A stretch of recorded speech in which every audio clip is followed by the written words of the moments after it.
Jason, Bohemiabees, back in the apiary today, and probably wondering, what's he going to talk about today?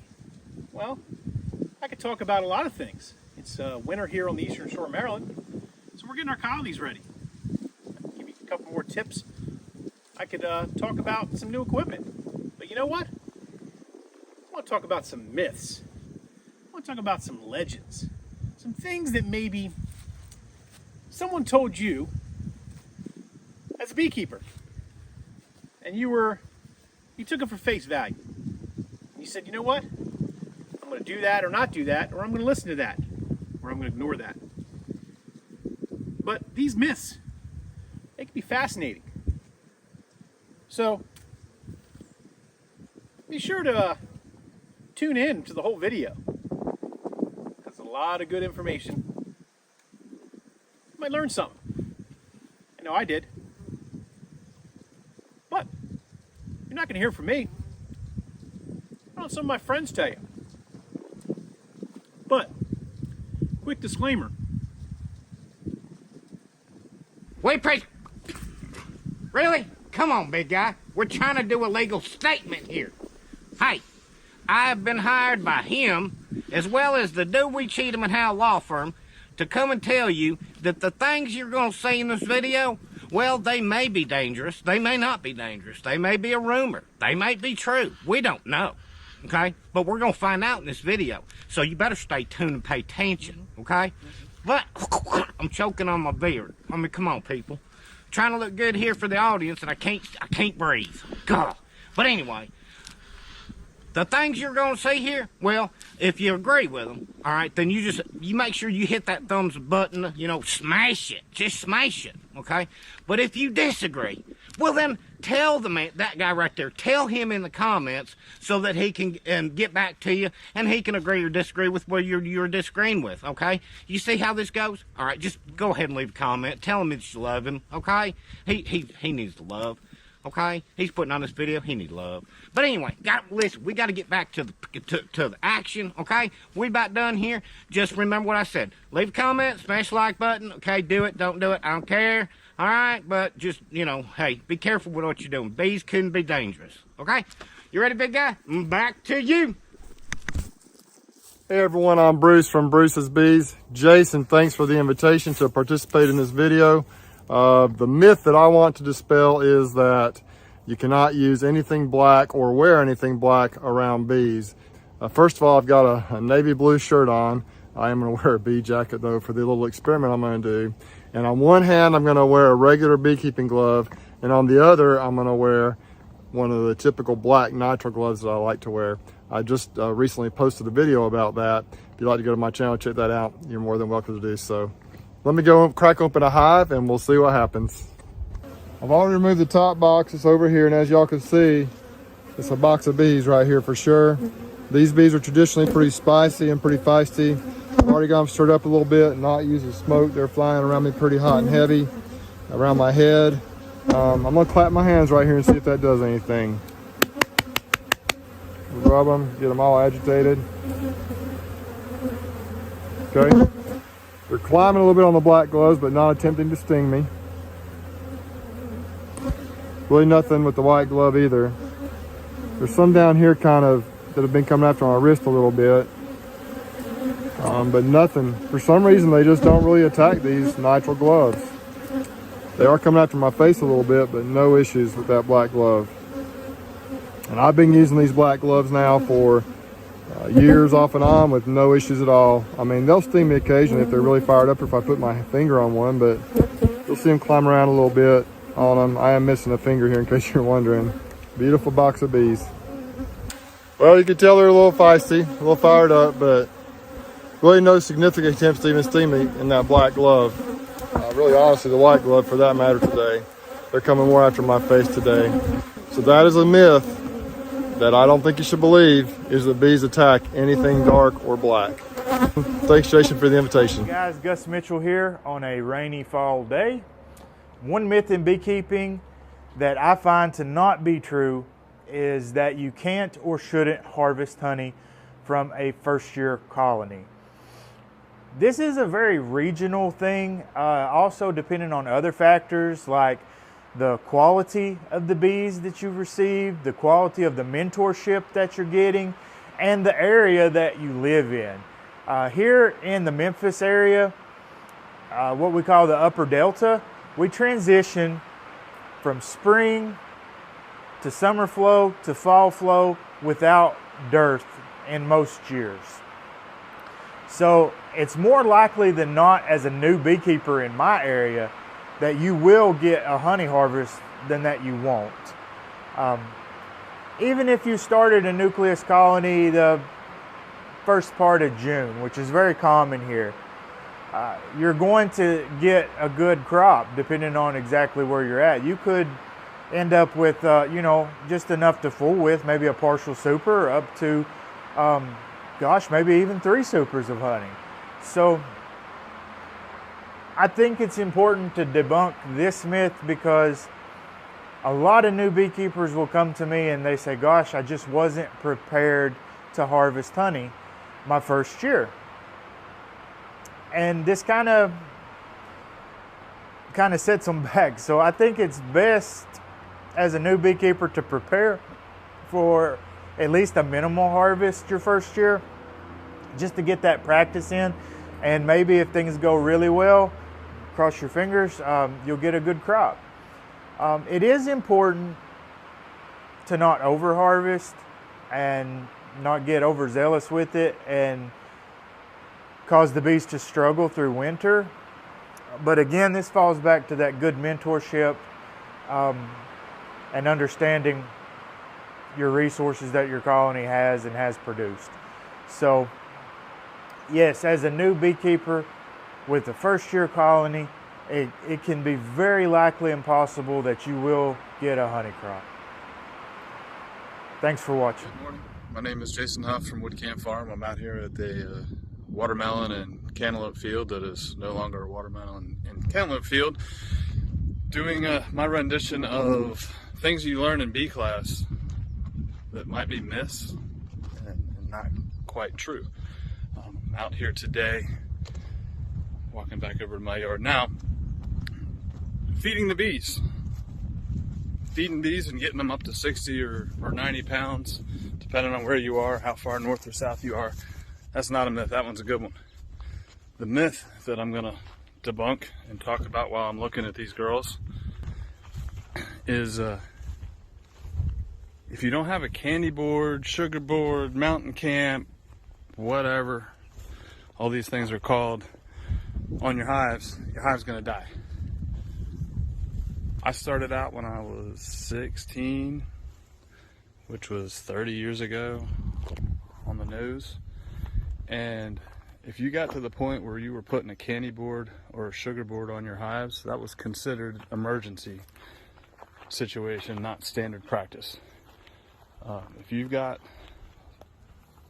plenty of feed in your hives, you don't need a candy board, you don't need a sugar board, you don't need any of that. Bees don't necessarily thrive on those either. You can argue that one way or the other. But generally speaking, candy boards are emergency. Sugar boards are emergency. If you got your bees fed up the way that they're supposed to be fed up, then you don't even need to think about that. I can't think of anyone with more than 20 hives that I have ever seen going, yeah, I just made 3,000 candy boards to go put on my hives for the winter because they're not going to make it. They feed them up now. This is the time of year to do it.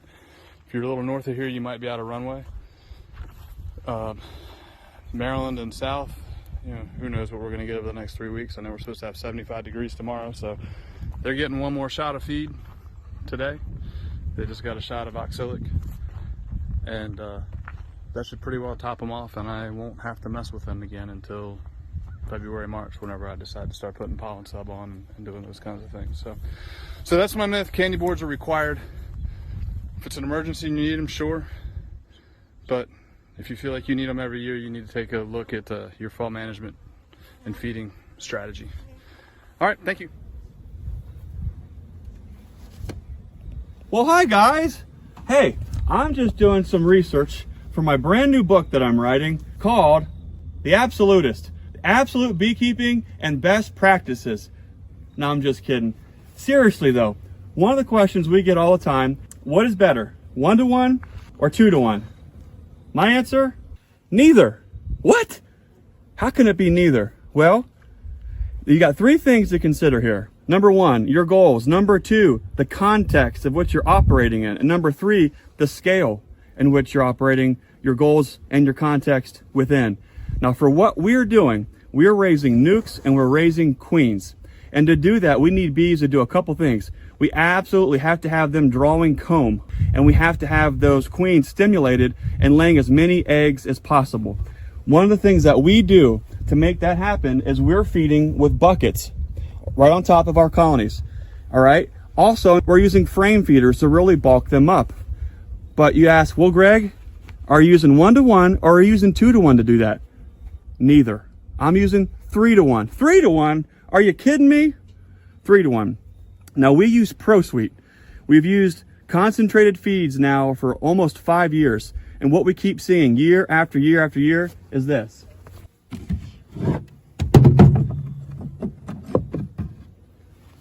Look at that. Year after year after year, we get plenty of beautifully drawn comb, even when we hit times of dearth. And why does that matter? Well, I'm not mixing sugar.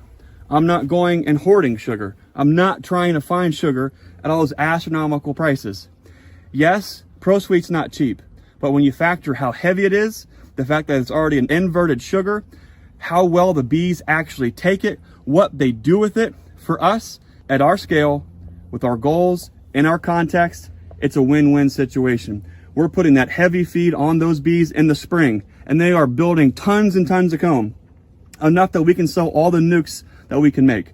Those queens are constantly getting trickle fed at a rate that they're constantly brooding, and that's a big deal for us, especially here in Ohio when our window is so short in the beekeeping season. So I could spend all day talking to you about feed, but for now I just wanted to say the best feed is the feed that you put on your colonies, whether it's 1-to-1, 2-to-1, or 3-to-1. Yes, they're all good. Just make sure you feed the bees and know why you're doing it. So hello, my name is Frederick Dunn, and I'm participating in this compilation video which is supposed to challenge beekeeping myths and urban legends. I don't have a lot of time. I usually take a lot of time to say what I want to say, but today I have to go fast. My urban myth, legend, whatever you want to call it today, is going to be related to honey. Look at that. Honey in a glass bear jar. Got the small jar, we got the pints, we got the quarts, and this is fresh honey. I mean really fresh, this year. So, honey goes in the jar, and honey, as we already know, is well preserved. It's a self-preserving resource for your bees. In other words, once they put that in their cells, cap it up, for all reasonable purposes, that honey's going to last forever as far as the bees are concerned. But here's my problem. When you look up things, and we all Google, I Google, so if you Google, how long will honey last? What's the best way to preserve the honey? Well, you're going to run into articles that will amaze you. They're astonishing. This is the myth, this is the legend that I'm going to challenge openly today, and that's the fact that honey lasts 3,000 years. Not only that, archaeologists, it's reported on article after article, website after website, reporter after reporter, including big names like Smithsonian Magazine Online, McGill University. They say that honey lasts 3,000 years. It was found by archaeologists. Others just say scientists found it in a tomb, an ancient tomb, and it's still edible. They found it in a jar, and they opened it up. Honey lasts forever is what they told us based on that. And if you do a search, I blame Google. I don't know what's going on. If you challenge that, finding the truth behind that can be very challenging, but if you dig, you'll find out. But part of my thing today that I'm going to tell you about, and it just doesn't pass the common sense test. Let me just explain that.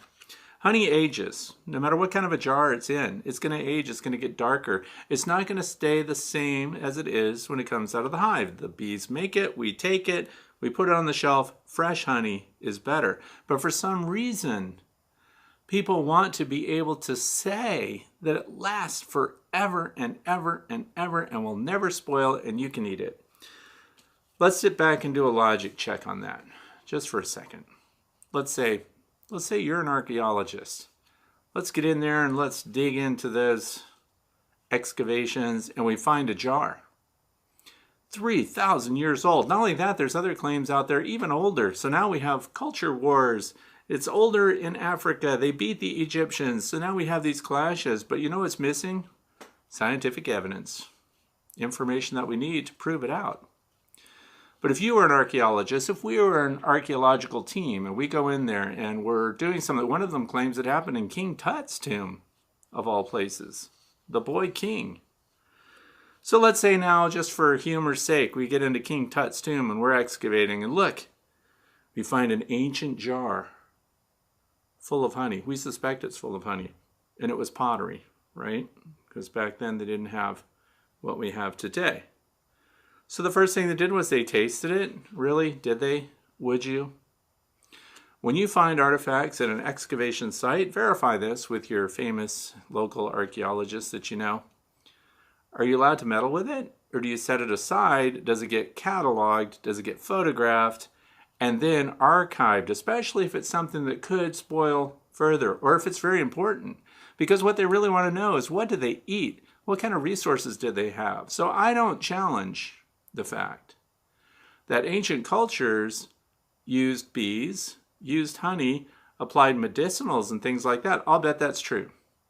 Because it's on their hieroglyphics, it's in their paintings, it's in their artwork. So, okay, I can accept that. But did they find a jar full of honey? So this would be some kind of pottery full of honey, still good. Some people say, oh yeah, well, it's probably crystallized and it lasts a long time. And then they just scooped in there and they started eating it. It tasted great. Here's what I want you to do. This is my challenge for you. Find anyone who wrote an article like that. Vet it out. Who are the archaeologists that made that discovery? Where are their names? There aren't any. What university were the archaeologists working for when they did this excavation? It's not mentioned. When they found the jar, I mean, I've been and seen Tutankhamun exhibits, right? They have an exhibit that travels the world. I've also been to Giza. I've seen the pyramids, right? Where's the jar of honey? Nobody knows. And if they know, they won't tell you. But I'll tell you what, the archaeologists that were there would sure eat it. They munched down on it and said it was good, just as good, unspoiled. There are other really, really out there claims.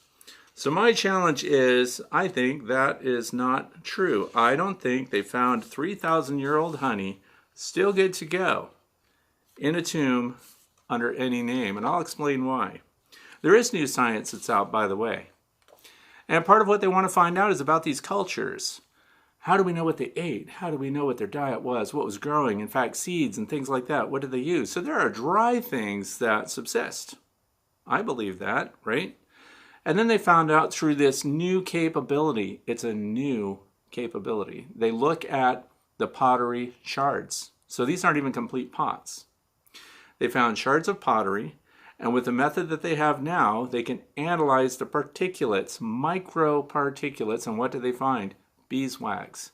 Evidence of beeswax, which leads them to believe that they must have used these vessels for honey. And beeswax was used to preserve and seal things. We all know it's a great sealer. Bees use it. Propolis is probably part of it too. But as far as actual honey being found or documented, if we really follow the science and have all the links for those who want to see it, if we follow the science, we're going to find out that at 3,200 years ago, they found pots, shards of pots, with residue that included a composition that represented beeswax. And therefore, they draw conclusions based on that. There are no intact jars with honey in them that were discovered. This is the best part, right? And by the way, I reached out. I reached out to the people that authored the most scientific articles. And I asked them for further information. Normally, when you publish a scientific article, off to the right, you have all of your references. Where's the pot today? Who were the archaeologists? What were their credentials? They must have gotten some kind of award for that. But they're non-existent, and nobody responded, by the way. This is the best part. For those of you who like higher math, this is going to be the challenge, right? One of the main articles, they found 3,200-year-old honey in a pot, still edible. Where did they excavate it? King Tut's tomb.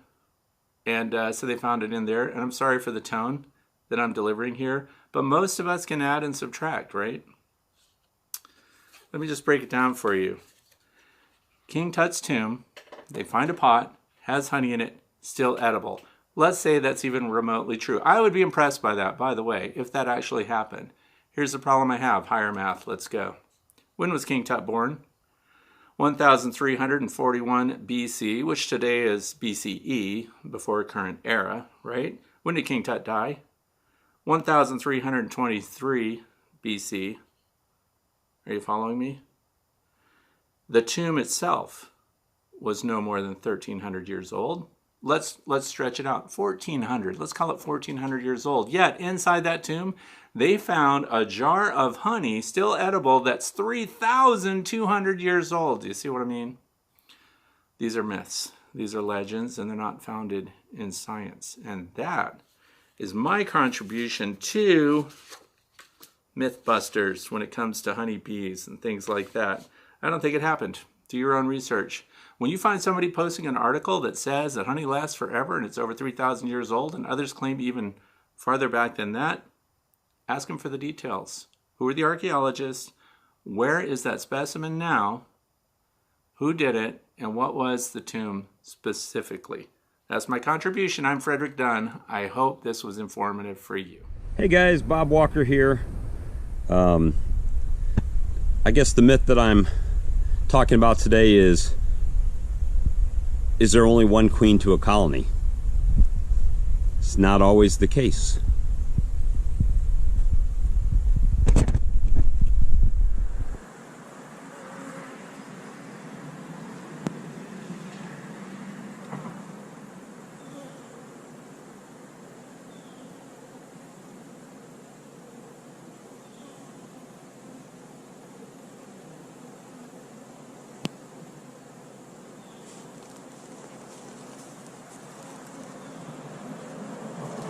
Here's number one. Let's see if we can find another queen in here.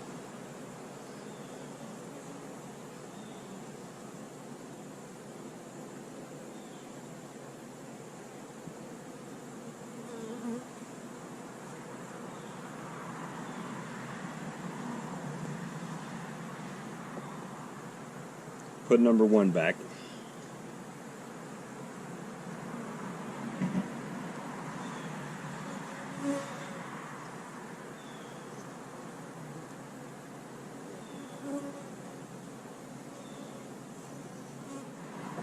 And come on, go in there. Took a sting that time. Let's see.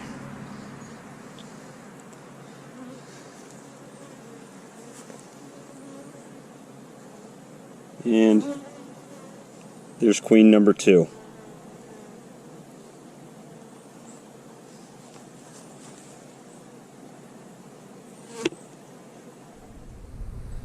So I guess that proves the myth to be false, that there's only one queen per colony, and the queen will kill any other queens that come into the colony. Thank you for watching. Hey everyone, it's Natalie Summers, and today I want to talk about one of the bee myths that I've heard before, and that is that it's not possible to overwinter a 4 or 5 frame nuke. And although I think that it might be more difficult and maybe you can't be able to do this in some places, but we're here in Missouri, northwest Missouri. Our zone is 5B, and we have been able to overwinter bees in this nuke box right here. It's actually a swarm box, but we've just been able to use it for overwintering the last, I think, 4 or so winters, and they have all come out looking great. So we're doing that again this year. Sometimes you're just not able to build them up before winter, and they have to go in looking smaller, and a lot of times it's a good idea to also combine them. But we've just been going with it, and we have been putting them through winter in these 4-frame boxes. I believe it's actually 5, but I think we only have 4 in here because we have a frame feeder. But one of the things that you gotta know is that we have a really good queen in here. We have a new queen. She's fresh and healthy. We don't have an old queen in here who's been through a lot, and so that's one thing you gotta know is you gotta have a fresh queen, and they have to have good nutrition. They need to be fed really well, and also a really low mite count. That's also super important for them to be able to make it through winter. So there are some things that you gotta know to all of this. And another thing is it actually makes it easier to overwinter for the bees when they're in a smaller box, because it gives them a little bit less space that they have to take care of and manage. And so it's actually better for the bees to be in a smaller spot. Smaller space is what we've experienced. And so I kind of wanted to talk about that a little bit today. And yeah, so I'm not saying that it is impossible, but I'm also not saying that you can do it everywhere you are located. So thanks for watching this short clip, and good luck with overwintering your nukes. Hey guys, this is Mike Berry down here in southeast Louisiana. One of the myths that I was told when I started beekeeping was meaner bees make more honey. Well, I tell you, I bought right into that. I bought into it. I got my first package from Dr. John Harbaugh. At the time, all I was a brand new beekeeper with the idea of being a beekeeper. I had read Beekeeping for Dummies. I went and I found him online locally and didn't even know who he was. He had only retired by a few years, and off I went to get bees. Went to his house, met him, didn't even realize who I was in the presence of. Now, as a more veteran beekeeper, I was in the presence of greatness. Anyhow, he raised Russian bees, and I was getting an open-mated queen from his inseminated Russian queens that he had as breeder queens. Anyway, he doesn't sell packages anymore. He doesn't even sell open-mated queens or anything anymore. He does it only through other breeders now. But nonetheless, these Russian bees were a bit spicy. So I bought into it because my first year off that package, following a simple direction in Beekeeping for Dummies, we made a super honey off of them. We have a great flow here too. Well, as I began to hear that next year I went to split those bees, and they were so mean. They were just vicious. But boy, those 2 colonies made honey once again. So I bought right into that rule of thumb, which really is a myth, I believe. And I believe it can be easily debunked by anybody that has gentle bees and makes a lot of honey. I don't believe, and I've heard it stated by certain researchers, it's really not true. A variety of bee will make maybe more honey than others depending on how they do their management of honey. Russians, for example, manage their honey totally different than Italians. As I've studied them, and one of the Russian breeders can probably verify this, they're honey misers. I read that in a Clemson paper. They're honey misers, and they manage their honey totally different. That's why they explode in the spring at such a different rate, because when they go, and they don't go until they need to go. So they're a different way of managing honey for them versus how much they may bring in. And all Russians aren't mean bees. These particular ones tended to be quite feisty. So I bought into the myth because I really believe it is a myth now. I think it's easily debunked because I have colonies that are as gentle as can be versus some that are very mean, and they both make me 3 to 4 supers of honey, no problem. And I was just literally reading, and have read about him before, but reading today about Brother Adam with his buckfast bees. He bred a super gentle bee that was very resistant to pests, and not only that, made a lot of honey.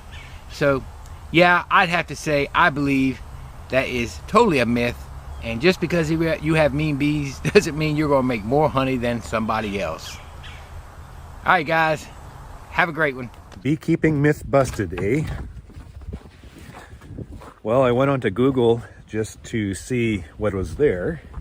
And the first thing that popped up onto the screen was beekeepers who swear at their colonies end up with empty boxes.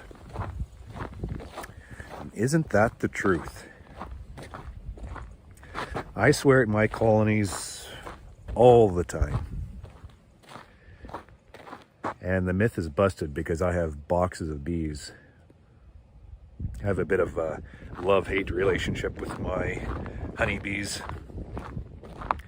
But I think where this rings true is when beekeepers get into, they acquire a colony, become beekeepers, they have this impression that this craft, well, in a lot of ways, you think of beekeepers working out in the sunshine, working with nature, collecting honey, God's work. But it's not until you actually get in to the business or make that craft into a business, especially if you're sustaining your livelihood on it, that the work and the chore and the drudgery sets in. And all of a sudden you realize this is a real struggle. This is not fun anymore. And you start going down into your colonies and you're not as enthusiastic, right? You're not enjoying yourself as much anymore. And then maybe that's where the swearing at your hives comes. And that's a slippery slope, because then you'll fall into this, beekeeping is in a lot of ways sends me into a manic state. You have these incredible highs and these terrible lows, right? And it's always on the swing like that. These highs, you can't match it with anything else. They're just absolutely spectacular. In a lot of ways, it's what drives beekeepers. But then you fall into failure and hardship. You fall into that low. And sometimes it's hard to see it out of the storm when you're in the middle of it, right? And that's when you really start hating this craft. But just be able to get out of that low, that high is there waiting for you to reward your efforts. I think that low is what catches a lot of beekeepers. You're down in there, your hives are dying, you're struggling, you just can't seem to take that step forward to keep going ahead. You start cursing at your hives and you stop putting your effort into these colonies. And you get out what you put in. So if you stop putting that effort in, you're going to fail and they're going to die.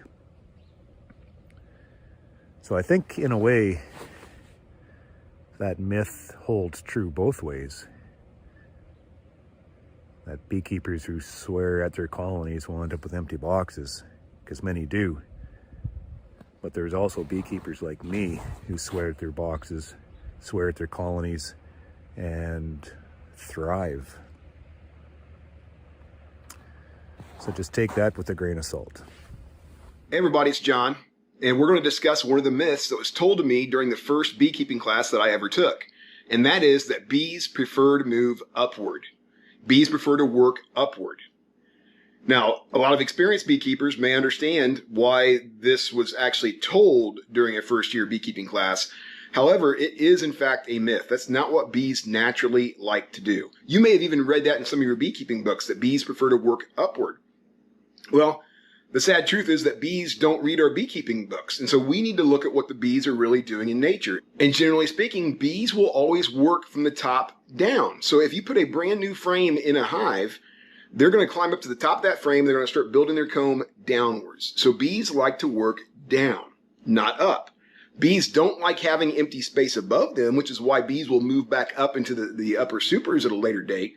But what bees naturally do, if you open up a bee tree, you're going to see the highest point in that cavity. They're going to start building comb, and that comb will go down, not up. They like to build down. What the beekeeper had intended to instruct us on, and what the beekeeper wanted us to know, is that as we put more and more supers up top, the bees will move up.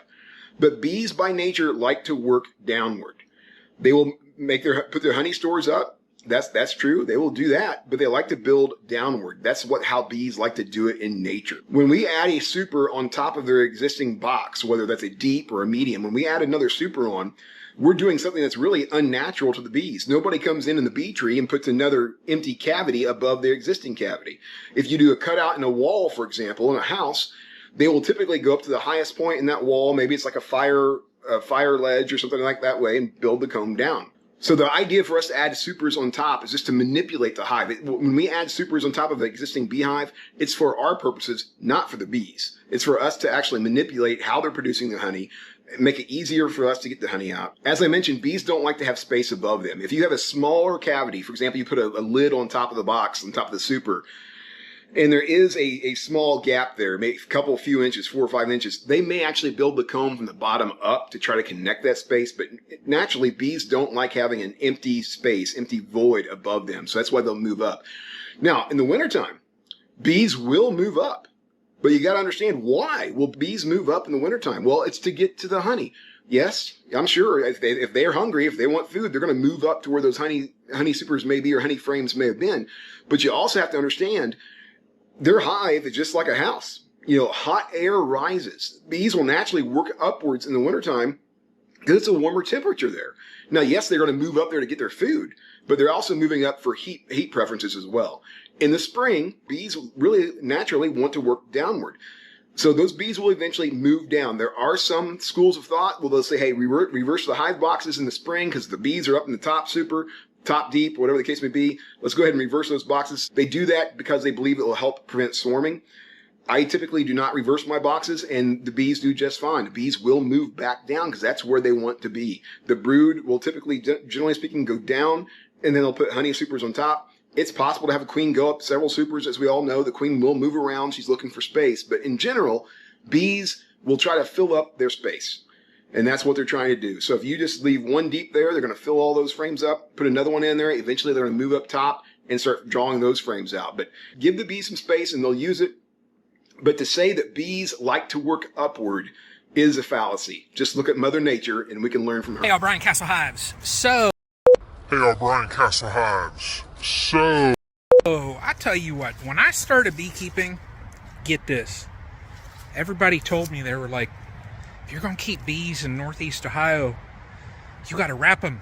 You got to do this and you got to do that. And they're cold and they're just all this stuff. Wrong. You don't got to do all that. But look, just look what I've done in the past. This is what beekeeping, it makes you crazy. Look at this.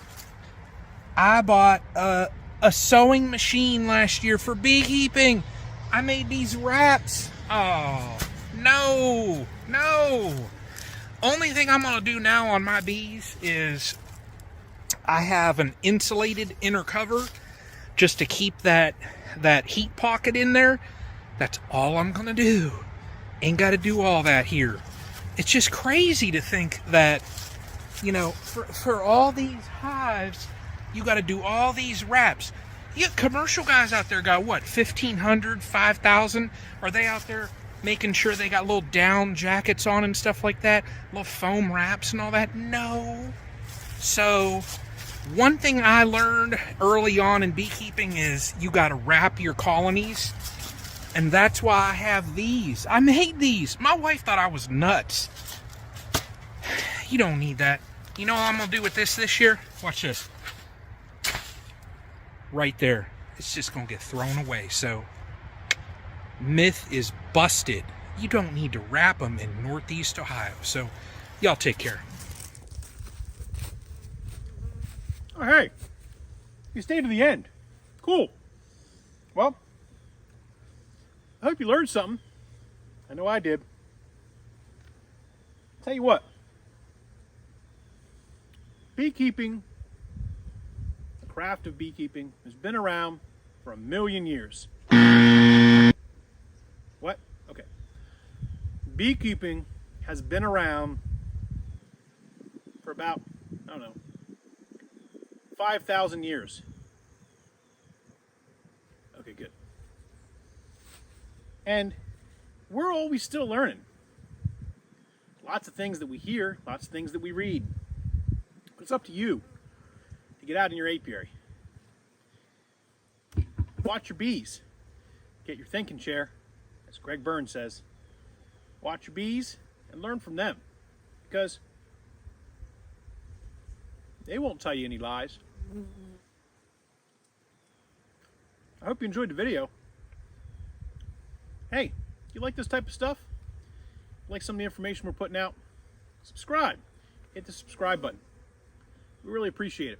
Put a comment below if you really enjoyed the video. Maybe put a few of your myths that you've learned in the comments. Stuff that maybe you thought were true, that maybe you debunked. Share with your community, the beekeeping community, as we learn from each other here at Bohemiabees, where beekeeping is, well, definitely more than a hobby. It's an obsession. Thanks for watching, everyone. Have a great day.